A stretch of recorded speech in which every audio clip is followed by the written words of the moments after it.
Hey guys, and welcome to another brand new video.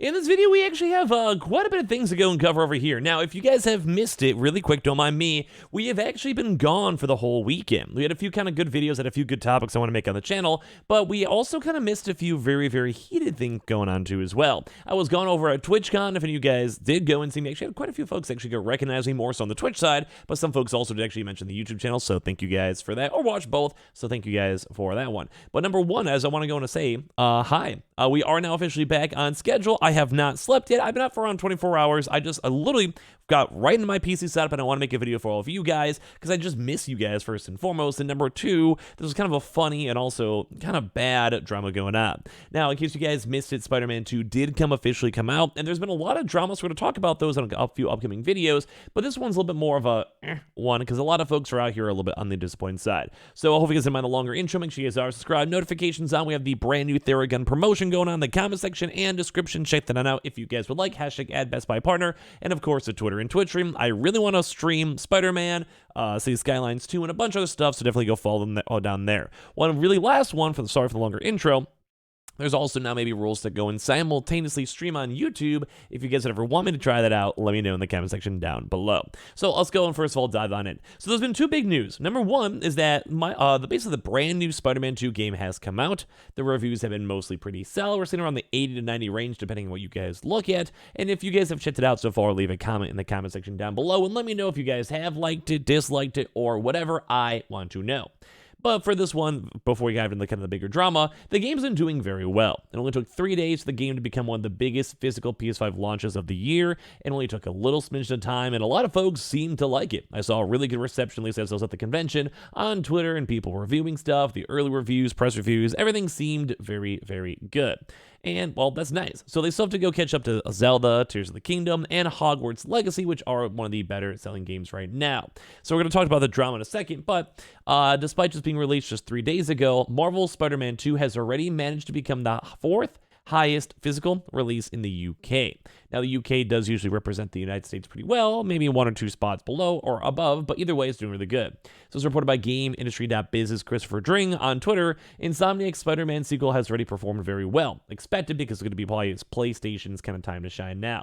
The digital data is still yet to be revealed, but at the time of writing, Marvel Spider-Man 2 is the fourth biggest physical release in the UK. So just letting you guys know the game has been phenomenal. We'll talk about that more in a second. But the big thing to know is that it's been getting a lot of hate. Now, some of the hate may not be justified, but this one's been one that a lot of folks have been more upset about. Now, when it comes to nationalities and representations, when it comes to games, I feel like this is probably one of the bigger things out there that people, well, you kind of got to get right. Now, when it comes to representation as a whole, there's a lot of folks out there who want to have more women in gaming, more people who might even want to have more Puerto Ricans in gaming too as well. And when you kind of have this homegrown nationalistic vibe where you're proud that that character is basically you, it's part of your tradition, or maybe your family, or like what basically you look like, or whatever it might be, you want that character to be represented well.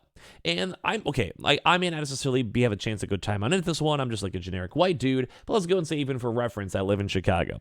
So we have a game that's taking place in Chicago. So I want my Chicago city to look cool, feel good, vibe good, because I'm proud of living here a little bit. I mean, I still want to move. We just got cold. I was just in like Vegas for the past few days, so it was warm and nice, and like the sun was good, and I saw all my homies and a lot of cat girls, bear women, and well, everything else, like just a lot. Like, never mind. If you guys have been on Twitch, never mind. I got made some good stories going up. But anyway, when it comes to representation, you want to make sure it's good. And a lot of folks have been very, very upset with this because guess what? They completely dropped the ball. In case you guys can probably tell even by the picture or everything else, they completely put in the wrong actual flag into the game. They got the actual character wrong. It's nuts. So Spider-Man 2's developer promises, thankfully, to fix this, but at the same time, it even happened in the first place overall. So if you guys just want to have a good reference over here too, here is the flag of Cuba. If you guys want to creep through Cuba, here you guys go. I've heard good things. I know Puerto Ricans, I know Cubans. They're actually both really good people. We'll roll with that. Here's the flag of Puerto Rico. So basically, Marvel Spider-Man 2 developer Insomniac Games has said, and thankfully, it will issue a replacement of the Cuban flag in Miles Morales' home with the correct Puerto Rican design. So basically, the Cuban flag itself, or replace the Cuban flag itself, which is wrong.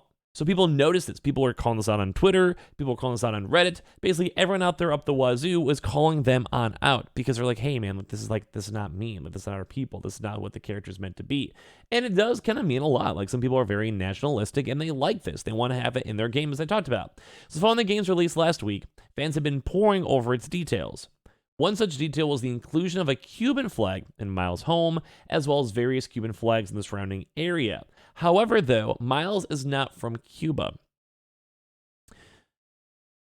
So basically, now you guys can understand why a lot of folks are upset. His mother, Ria Morales, is Puerto Rican, and while both flags are similar, the colors are also different. So if you guys want to look through the actual flags themselves, you guys can kind of go and see. Like, they are, well, quite similar. I can go and vouch. But if you kind of look through the colors, they're kind of on the flip-flop. I can understand why and how someone can make the mistake. Like, it's really not that much of a difference in terms of, like, if you're not familiar with that again. Like, you basically have the star, you have the color in the over there, and it's basically almost like a flip-flop. Like, you have the red and then blue, and then you have the blue and then the red. I can understand why. Like, what if someone's like, I don't know, colorblind? What if you just don't know the difference? I don't want to give them a free pass because this is one of those things that someone out there should have found.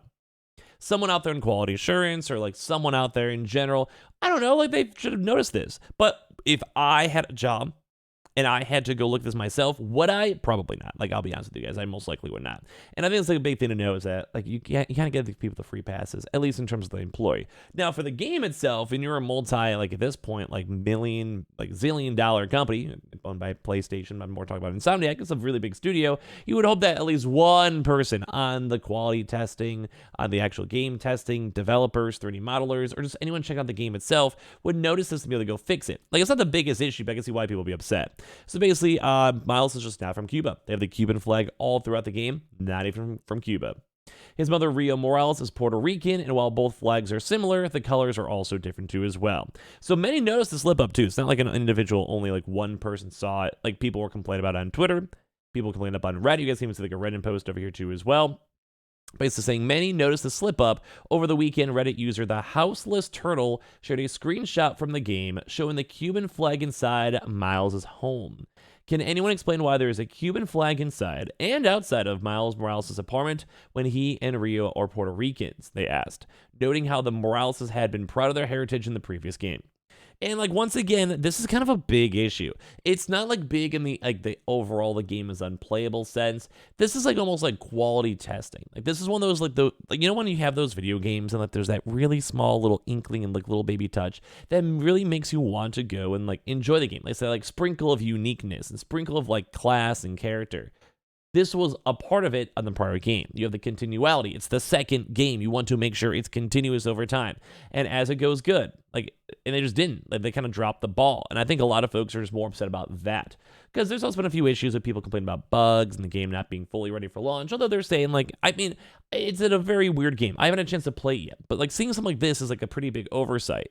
I mean, like, I can understand that. Like I said, like, if you look at the two flags back to back, like, I understand why an employee would get it, but when you have multiple employees looking at this, you should have a chance to see it. So the same observation was also getting traction up on Twitter, where one user noted that while the flag in Miles' home is Cuban, players can unlock a suit later in the game with the correct Puerto Rican flag. So it's not like they completely dropped the ball on it when it comes to like their character itself. Like, they know it's there. Like, they literally have the cool suit with it being there. So thankfully, these comments and concerns have not been missed by Insomniac itself, which thankfully are acknowledging it. So basically, they acknowledged the error on Friday evening, too, as well, the same day it was released, and they have also confirmed they want to fix it. So while people are upset about it, obviously, I think more people are more on the understanding upset, where it's like, hey, you kind of dropped the ball, you fix it, I'll be happy, I'm not going to boycott the game, but still, it's one of those things to know. So thankfully, the comments and concerns have not been missed by all of them, so I'm just very happy I had a chance to see them. In a post reply on one of the players, you guys can see up on the screen itself, the studio's community marketing director, James Stevenson, said a fix was coming that will replace the Cuban flag as well, too. No time frame, but it is out there. So, like, people are upset about it. But either way, it doesn't seem like it's slowing down the sales, because as I cover this up over here, it seems like it's now comfortably number one for these past few days in terms of sales, at least in the physical side. It's the fourth biggest UK launch of the year, right behind Zelda, EA Sports, so FIFA, and Hogwarts Legacy. Physical launch sales are 20% lower than God of War Ragnarok managed last year, though. Digital data is still to come. So basically, right now, we just kind of know that they're waiting for their digital. Like, for the digital roll-in is probably way higher compared to the past like 5 years or so, because obviously duh. And as well, a lot of folks like myself are probably going to go buy it on the digital side. So overall, the game looks like it's going to be a phenomenal success. We're going to round out to a win. And even though there's some issues when it comes like, having the wrong flags or other some various frame rate issues, bug issues, or even the subway, I want to make a video on the subway. At the end of the day, it does kind of seem like it's still kind of okay. Like, I mean, I can't wait to play the game. So, I missed you guys a lot. I'm going to probably go and sleep. Who knows when my next video is going to be up, but make sure you guys are subscribed, notifications down with the how links down below, because you want to check out the Best Buy promotion. And of course, Twitter and Twitch stream, and I love you guys all so much.